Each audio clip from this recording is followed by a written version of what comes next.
convo between Scarlett Johansson and OpenAI must have gotten lost in translation. OpenAI tried to bring the movie Her to life. The star of the 2013 film Her, about a man who falls in love with an AI assistant voiced by Johansson, has threatened legal action, accusing OpenAI of using a voice very similar to her own for its GPT voice assistant named Sky, even after ScarJo said no to an offer by OpenAI's Sam Altman. Well, the actress issued a statement saying, quote, "Last September, I received an offer from Sam Altman, who wanted to hire me to voice the current ChatGPT 4.0 system, and after much consideration and for personal reasons, I declined the offer. When I heard the released demo 9 months later, I was shocked, angered, and in disbelief that Mr. Altman would pursue a voice that sounded eerily similar to mine." The OpenAI CEO, Sam Altman, firing back in response, saying, quote, "The voice of Sky is not Scarlett Johansson's, and it was never intended to resemble hers. We cast the voice actor behind Sky's voice before any outreach to Ms. Johansson." Nonetheless, the ChatGPT maker has paused the use of Sky in its products, but the scuffle brings fears surrounding AI use of name, image, and likeness without consent to the front burner. Are laws against using people's voices and image next? Tech venture capitalist Joe Lonsdale funds AI companies. The Palantir co-founder and 8VC managing partner joins me now in a Fox Business exclusive. Joe, I can't wait to hear what you think about this. What do you make of this sort of clash of the titans of tech and Hollywood? Well, it's actually funny that we've been working with Hollywood on different things for about 20 years, and it always ends up being the case that the people in LA think they're most of the value, and they're actually only a very tiny part of the value most of the time, I have to say. Now, that said, you probably shouldn't do anything illegal. This is up for the lawyers to decide if anything was illegal, what was done here. I mean, the bigger story here, Liz, is that you have a technology that's just completely transforming our economy, and if we allow it to in the right ways in healthcare, in logistics, in so many other areas, we're going to make things so much more efficient to help everyone, in education, of course. And so I think the bigger question here is let's make sure we don't stop this technology from doing the good things it needs to do. Now, that said, you still got to follow the law, follow contracts. I guess the only one who benefits from this silly fight is going to be a bunch of lawyers who decide if they did that or not. Well, interesting point. But yeah, the guardrails are needed because I would imagine, the last time you were here, we were talking about the 200 singers, everyone from John Bon Jovi to Billie Eilish to the estate of Frank Sinatra, who had signed an open letter saying, stop ripping off our voices and stop, stealing our voices. And you had said, well, that this country has bigger problems to deal with. But you also said, we need some laws here. Scarlett Johansson has a pretty strong voice. She took on Disney when Disney tried to release her Black Widow movie first on streaming, and that wasn't in the contract, and she won. It just feels like we're getting very close to a law. What should that law look like, in your opinion?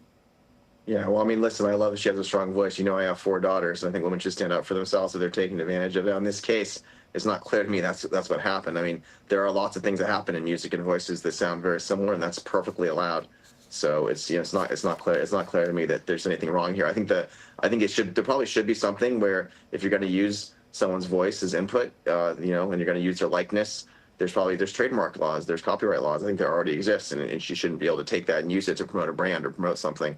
But I think if something sounds similar, it's not clear to me that's against the rules. Although Scarlett Johansson or say a singer like Katy Perry, it's interesting, any different or less important than a patent for exclusive technology? You're a tech guy, and you fight very, very hard to protect patents.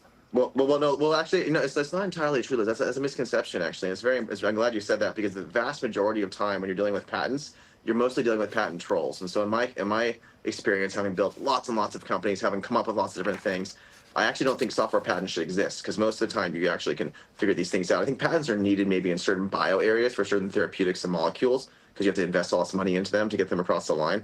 But the vast majority of patents are actually lawyers harassing people. And so I think we got to be very careful in this country, This country is facing, as we pivot to something that is near and dear to your heart, a very upsetting time. And these protests on college campuses, obviously, we have seen it spill over to graduation commencement ceremonies. Just yesterday, Yale had a bunch of students turn their backs and walk out. They staged a pro-Palestinian, pro-Hamas walkout.